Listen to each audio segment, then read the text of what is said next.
May mga pagkakataon sa buhay na akala mo, alam mo na ang lahat.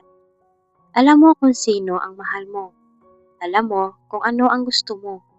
At alam mo kung saan papunta ang buhay mo. Pero minsan, isang gabi lang, isang pagkakamali, isang katotohanan ang babago sa lahat.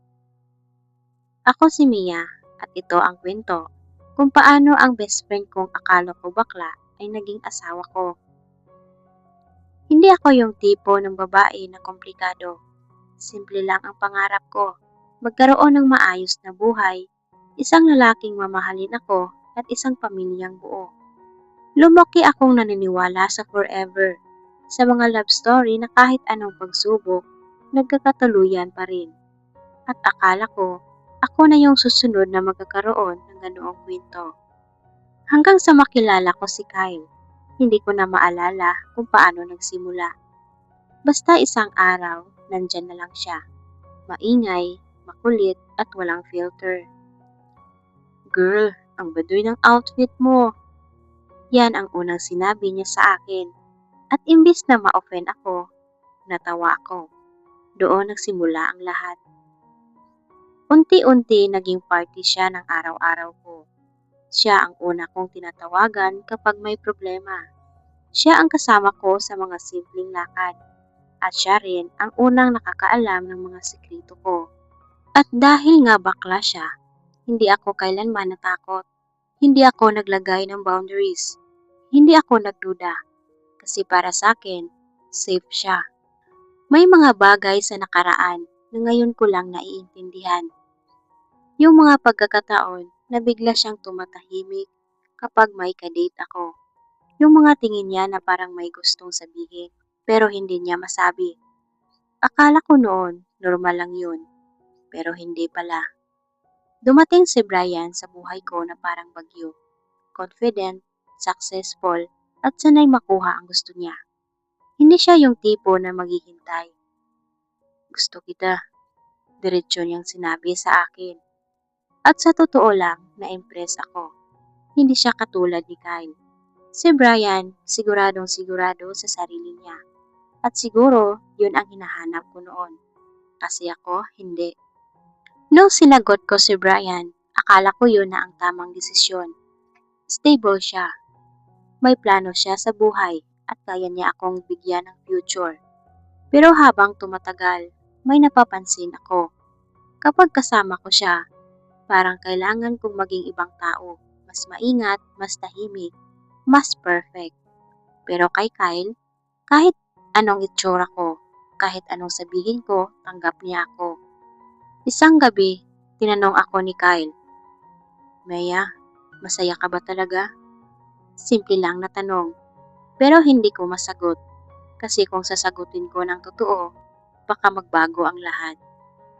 Dumating ang proposal, lahat perpekto, musika at isang lalaking handang pakasalan ako. Maya, will you marry me? At kahit may alinlangan, tumango ako. Dahil minsan, mas madaling piliin ang sigurado kaysa ang totoo. Si Kyle ang unang sinabihan ko. Ngumiti siya, pero may lungkot. At ngayon ko lang na-realize, hindi siya masaya para sa akin. Nasasaktan siya. Ilang linggo bago ang kasal, lumabas kami. Inuman, tawanan, hanggang sa naging tahimik. Maya, kung may isang bagay kang babaguhin sa buhay mo, ano yun? Napatingin ako sa kanya at sa unang pagkakataon nakita ko siya ng iba. Hindi bilang kaibigan, kundi bilang lalaki. At doon nagsimula ang pagkakamali o baka katotohanan. Nalasing kami at sa pagitan ng katahimikan at emosyon, nawala ang lahat ng limitasyon. Walang label, walang paliwanag, pero totoo. Kinabukasan, pinili naming kalimutan. Hindi na mauulit, sabi ko. Tumango siya, pare-pareho naming alam, may nagbago na.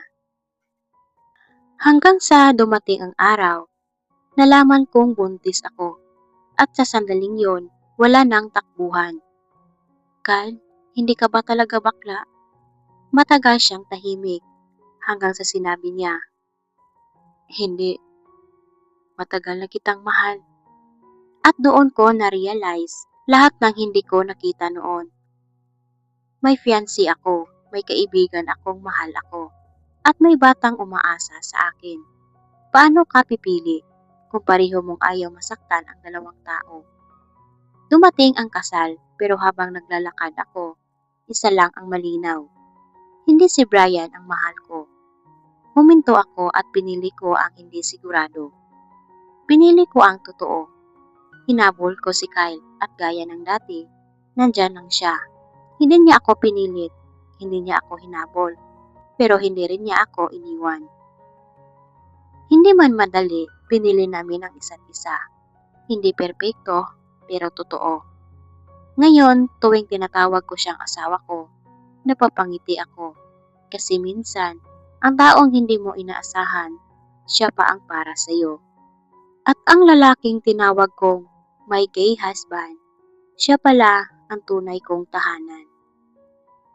Wakas. Kung umabot ka dito, salamat sa pakikinig. At tandaan mo, hindi lahat ng pag-ibig halata.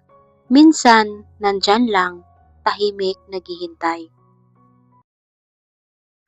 Kung natapos mo ang video na ito, paki-like at mag-subscribe naman sa aking YouTube channel. Maraming salamat!